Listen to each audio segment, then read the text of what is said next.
Alright, this is GrowWise bringing you SM90, little product information on a great product that can be used as a foliar spray, a pest spray, can help handle fungus and all kinds of stuff actually. And I want to talk today about using it with neem and all the good things it can do. Everybody out there should probably know about using neem. Chris, what would you say as far as what's the advantages of using this with neem? Like, neem alone is supposed to do a pretty good job. Yeah, you know, neem alone is supposed to do a pretty good job, but this seems to be one of the best surfactants to add to the neem.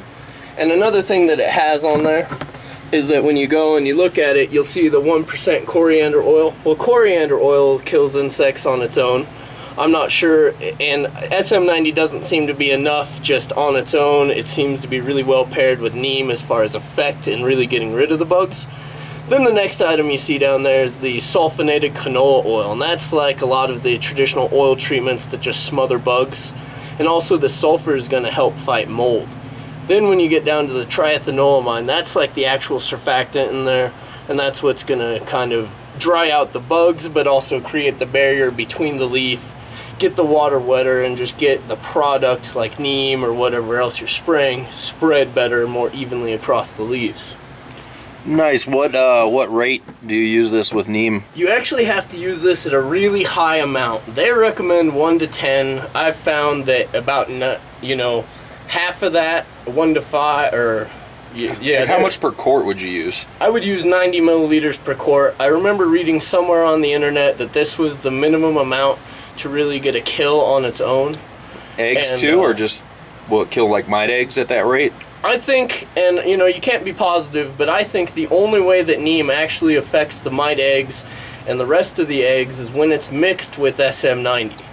And gotcha. that together somehow, that, you know, maybe it dries out the egg sacs, maybe it helps deliver the neem inside of to the eggs to affect those larvae.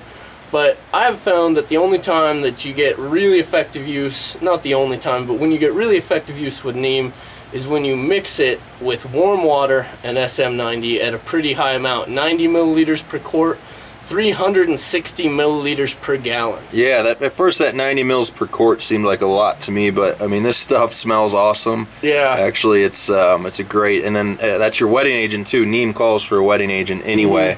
Mm-hmm. Other things with SM90 I've heard, you know, across the board as far as people use it in hydroponic systems in their solution just all the time as a preventative. And you know, when you look at the product here in the store, and maybe they improved their label here, but it was pretty vague at first about what was in it. And you know, all I heard a lot was it's just good stuff, just use it, just put it in your system. Mm-hmm. You know, they're calling for 2 to 3 mils per gallon for hydroponic systems. Yeah, a really small amount in the root drench there. And then here in foliar, dilute 1 part with 5 parts water, but and repeat every 3 days for up to 3 spray. That's some good frequency, but they're anticipating you're really taking care of any potential bug and mold problem before it becomes a problem. And really, compared to other products, what this does real well at, and you can see this plant has been sprayed with it several times without much damage, is even the first couple times when you spray it, the plants don't seem to be unhappy mixed with neem at all. They'll almost even seem happier. This plant here has been oversprayed and has been treated for about a month or so. So yeah, we haven't had any of those customers come back in. What happened when I sprayed my plant and it just fried it, or did this, or you know, different products do different things to different plant genetics out there, but this product just seemed to be fairly consistent with leaving plants happy. And yeah, definitely spider mite and powdery mildew free. Mm-hmm. And just another good preventative that you should always use, right? Yeah, exactly, and that's the main thing we'll end up with there. You know, you guys got to be repetitive with your applications, consistent, document it, and you're not going to have all these issues. So that's it from GrowWise today. SM90, check it out. Comes in all sizes, gallons, liters, 5 gallons. Maybe we get a 50-gallon tote, whatever. GrowWise.com.